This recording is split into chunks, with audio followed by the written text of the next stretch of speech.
मित्रों, मेरे बाबूजी स्वर्गीय गणेश तिवारी ने अपने पूरे जीवन काल में अनेक भारतीय दर्शन के पुस्तकों का, जिनमें रामायण, महाभारत, गीता, 9 उपनिषद, श्रीमद् भागवतम आदि प्रमुख हैं, जैसे अनेक महान ग्रंथों का बहुत गहन अध्ययन किया था।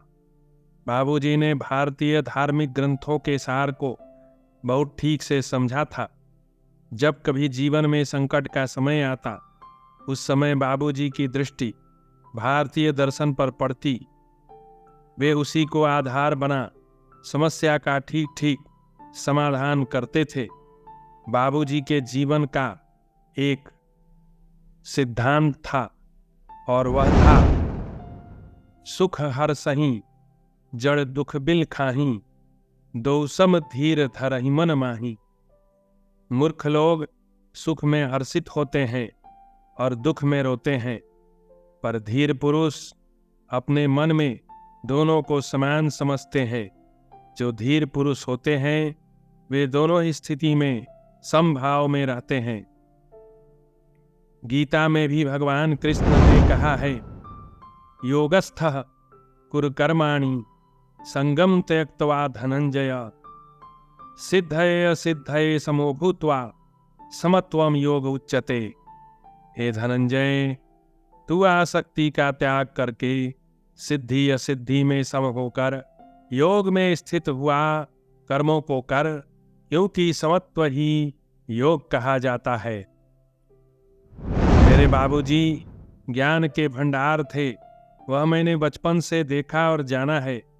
मेरे बाबूजी ने अपनी लेखनी के द्वारा अनेक धार्मिक पत्रिकाओं का गौरव बढ़ाया, जिनमें श्री रामदूत, संकट मोचन कृपा निधान, श्री राम लीला स्मारिका, ब्रह्मर्षि पत्रिका आदि प्रमुख है।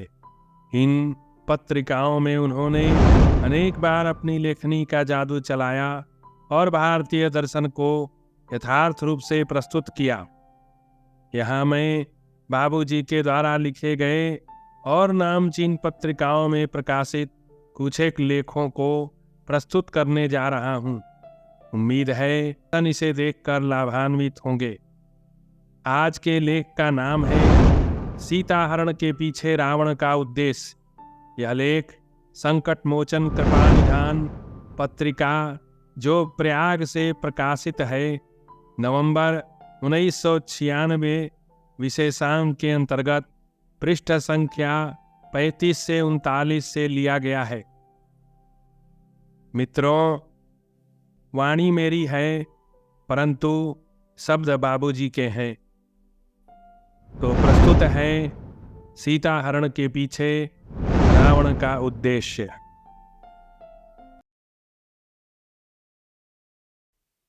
जगत जननी जनक नंदिनी राम वल्लभा जगदम्बा सीता के हरण में बलाभिमानी लंकापति राक्षस राज रावण की मानसिकता क्या थी?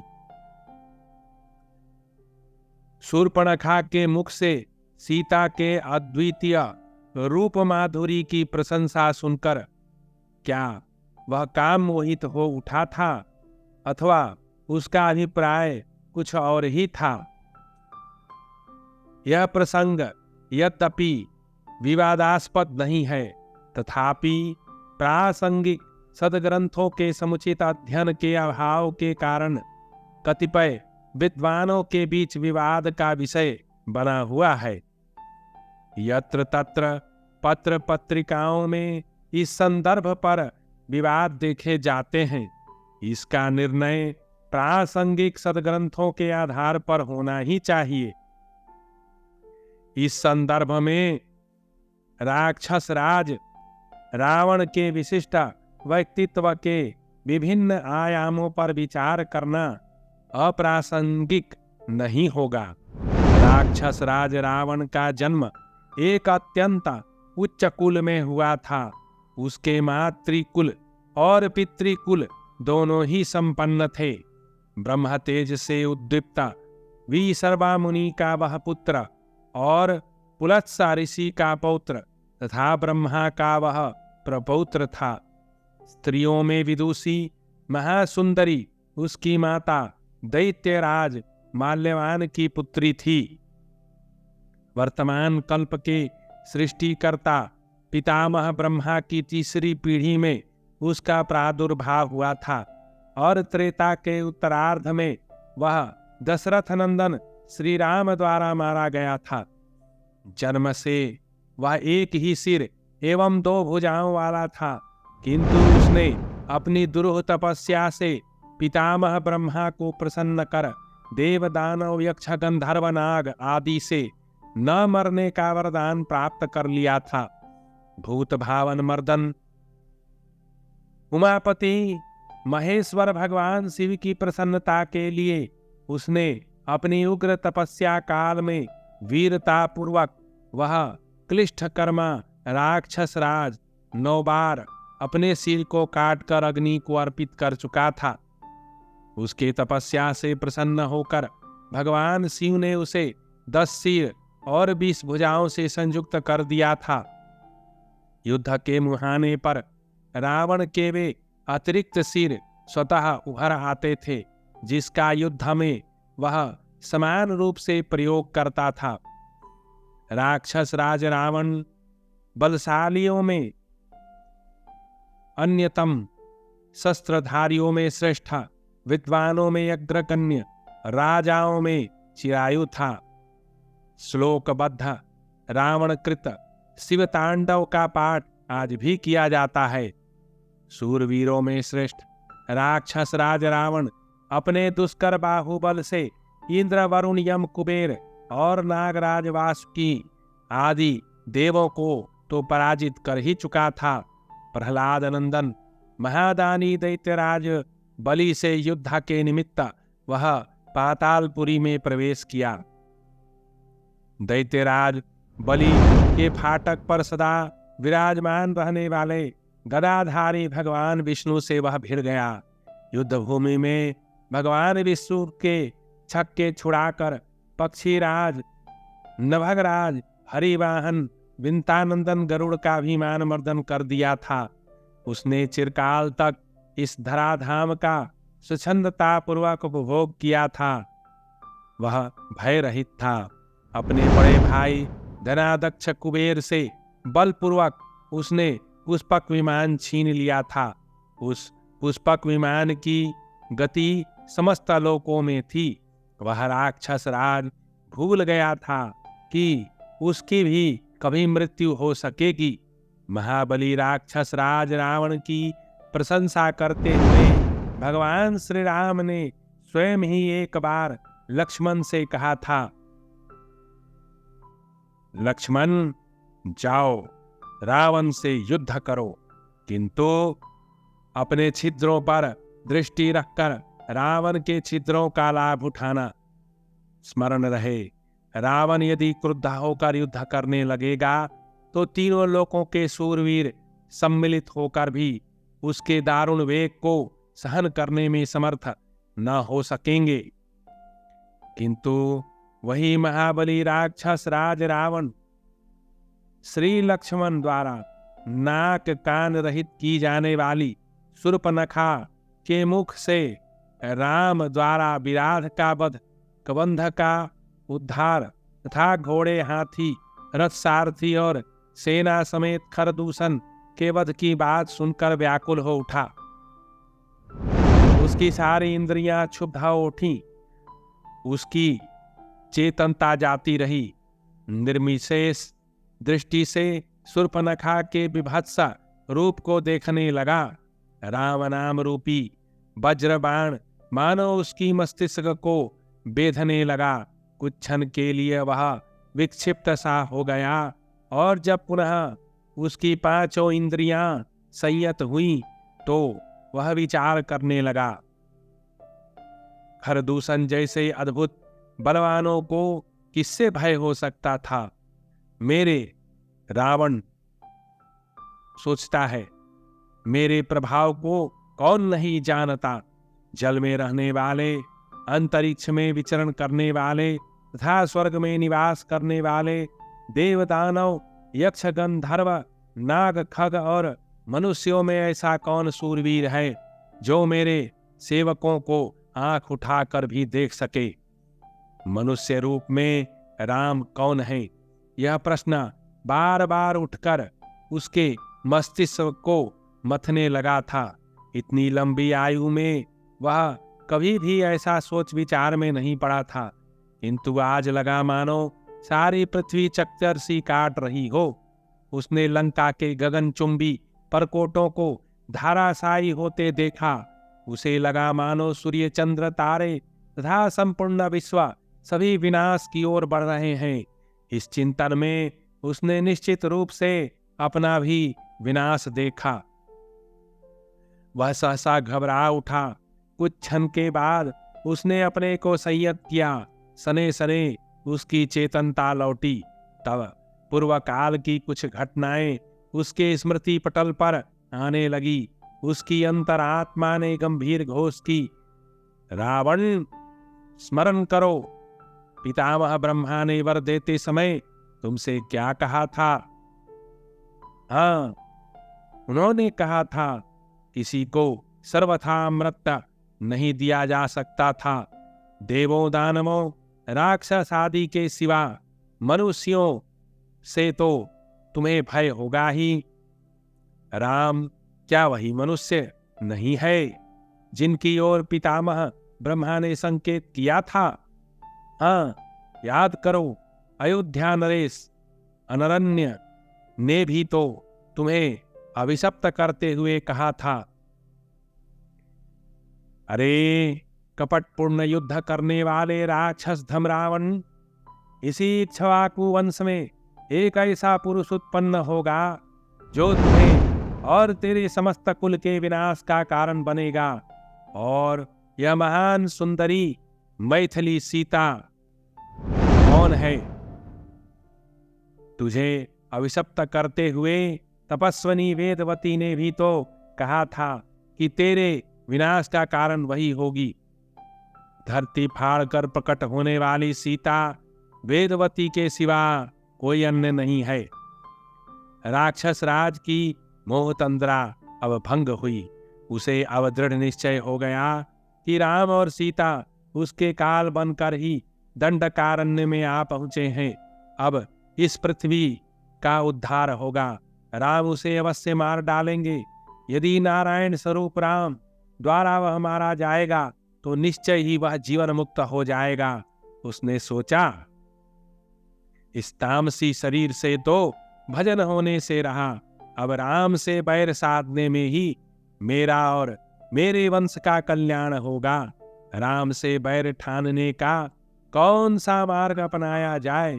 इस प्रश्न पर अधिक सोच विचार के पश्चात वह इस निष्कर्ष पर आया कि सीता को हर कर लंका में लाने के अतिरिक्त कोई दूसरा विकल्प नहीं है। अब राम से भीषण युद्ध होगा और मैं उसमें मारा जाऊंगा। मुनि दुर्लभ मुक्ति तो निश्चित ही है। अपने कल्याण का मार्ग चुनकर रावण स्वस्थ चित्त हो गया। शूर्पणखा के तीखे राजनैतिक उपदेश और तिरस्कार पूर्ण वचनों का ख्याल भी उसने नहीं किया। उसे सांत्वना देकर राजद्वार से निकला। रथशाला में जाकर एक रथ पर आरूढ़ हुआ जो आकाश मार्ग से चलने में सक्षम था। इस संदर्भ में मानसकार प्रातः स्मरणीय कविकुल भूषण संत शिरोमणि कविवर गोस्वामी तुलसीदास जी महाराज क्या कहते हैं, एक उदाहरण तो देखिए। रामचरितमानस। सुरनर असुर नाग खग माही, मोरे अनुचर कहको नाही, खरदूषण मोहि समबलवंता, तिनहि को मारई बिनु भगवंता। सुररंजन भंजन मही भारा, जो भगवंत लीन अवतारा, तो में जाई बैरू हटि करऊं, प्रभुसन प्राण तजे भव तरऊं। हुई हई भजनुन तामस देहा, मन क्रम वचन मंत्र हठ एहा। सीता हरण के लक्ष्य की प्राप्ति और राम के साथ भावी युद्ध का मन ही मन विश्लेषण करते हुए वह नदियों के अधिपति सिंधुराज के दूसरे तट पर पहुंचकर रथ से उतर पड़ा और एक अतिशय रमणीय वन के अंदर प्रविष्ट हुआ। वह चंदनों का वन था। उस रमणीय वन के स्निग्धा वातावरण में मलयानिल के मंद मंद मुस्कान के साथ मंथर गति से झूमते हुए वृक्षों में महान शूमद्रवत नामक पृथ्वी के अन्यतम वृक्ष को उसने देखा।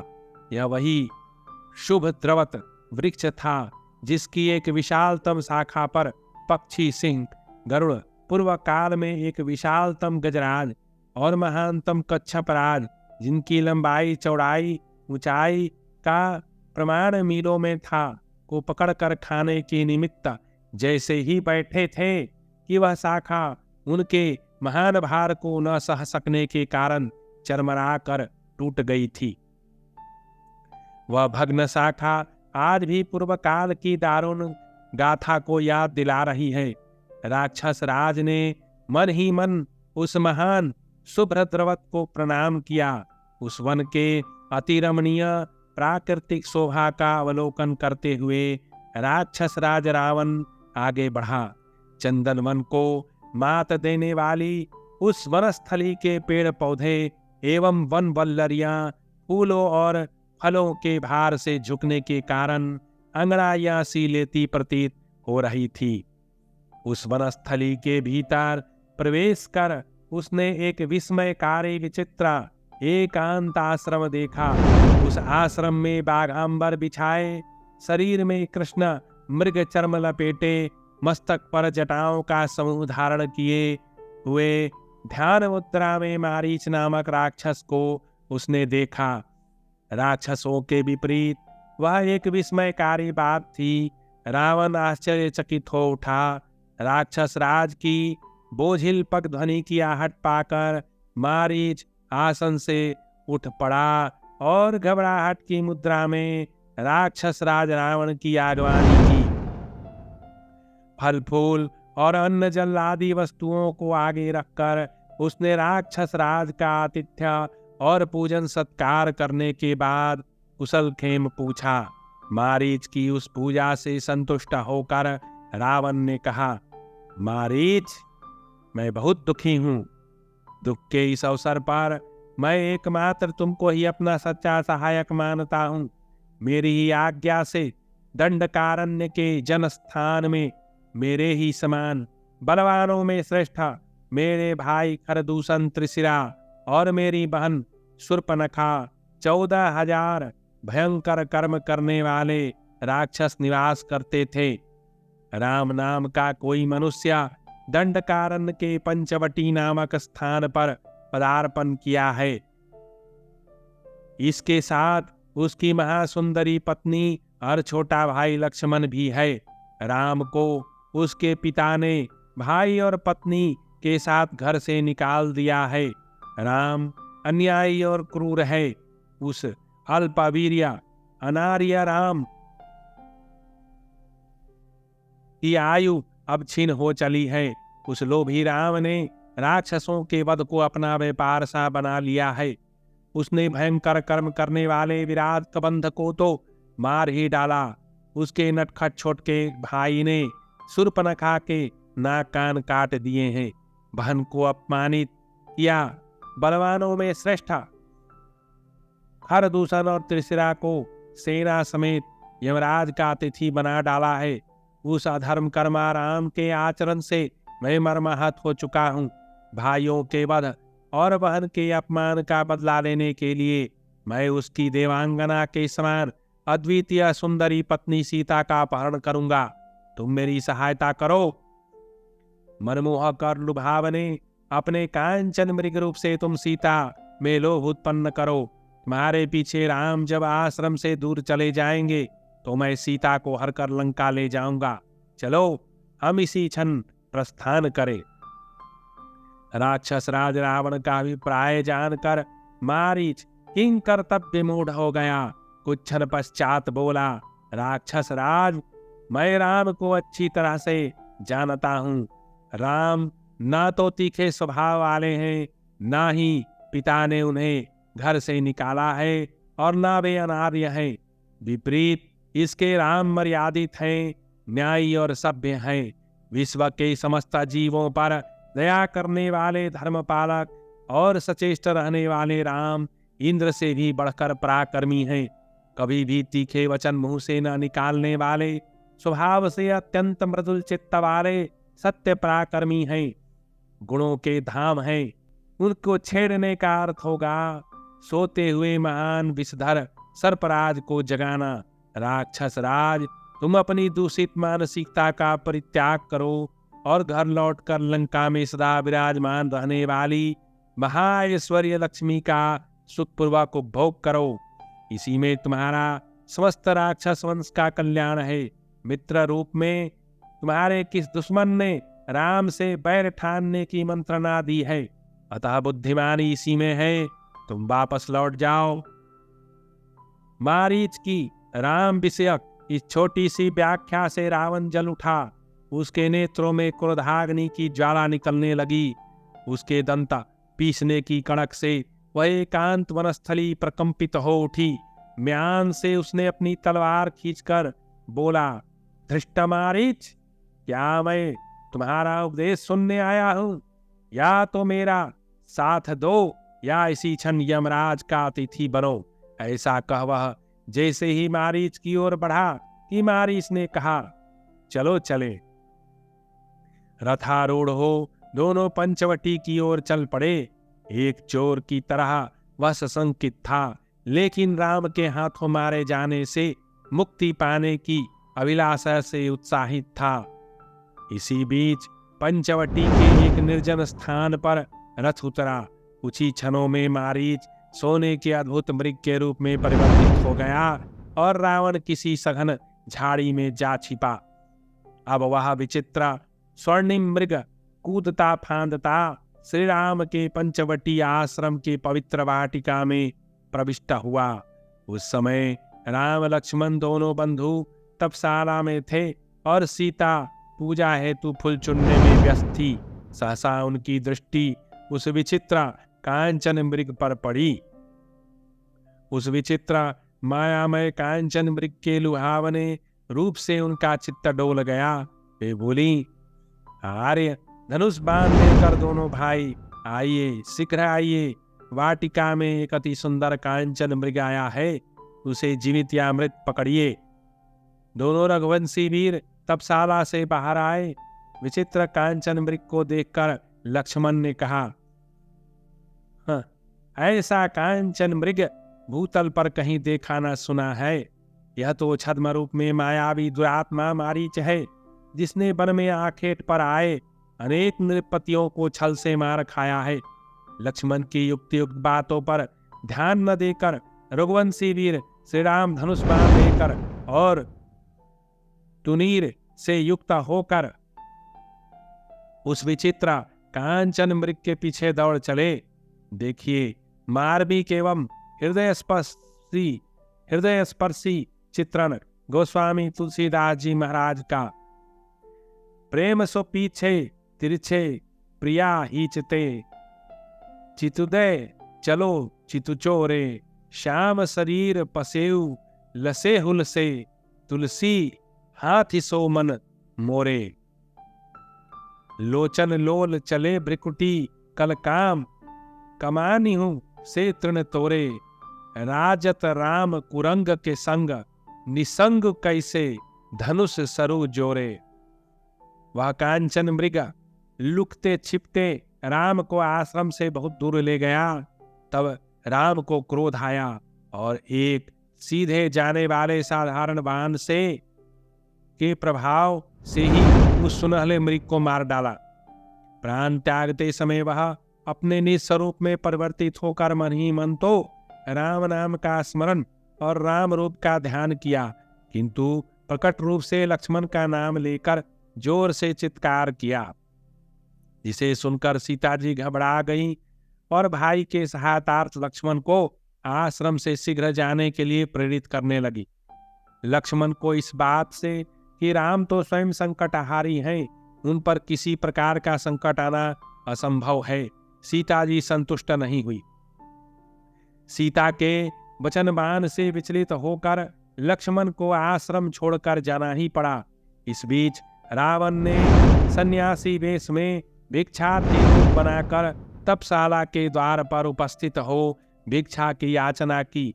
भिक्षा पात्र हाथ में लिए जैसे ही मैथिली तपशाला से निकली, राक्षस राज रावण अपने वास्तविक रूप में परिवर्तित होकर तपशाला का द्वार रोककर अपने को लंकेश बताकर सीता जी को लंका चलने के लिए कहा। यह सुनकर सीता जी कुपित हो उठी और रावण को दुत्कारते हुए बोली, जिमी हार बधुई क्षुद्र सम चाहा, भय सिकाल बस निश्चर नाहा, सुरत बचन दस शीस रिसाना, मन महुचरण बंदी सुख माना।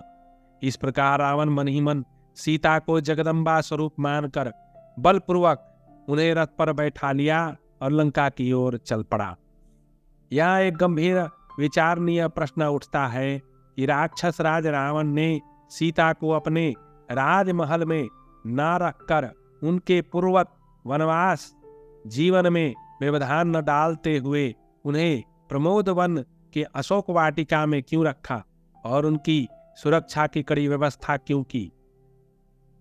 वह ऐसी व्यवस्था थी जहां लंका का प्रभावशाली पुरुष भी प्रवेश नहीं कर सकता था। यदा कदा सीता की कुशल खेम जानने के लिए वह स्वयं ही जाया करता था, वह भी अकेला नहीं, अपने सभी प्रिय स्त्रियों के साथ। उस समय का एक सामयिक उदाहरण देखिए, जब वायुनंदन वीर हनुमान जी रात्रि के तीसरे प्रहर अपने को किसी सघन वृक्ष की शाखाओं में छिपाकर सीता जी से वार्तालाप करने की योजना के विषय में विचार कर रहे थे कि रावण अपनी पत्नियों से घिरा हुआ अशोक वाटिका में आया। यहाँ मानस का उदाहरण द्रष्टव्य है। तही अवसर रावण तहाँ आवा, संग नारी बहु किए बनावा।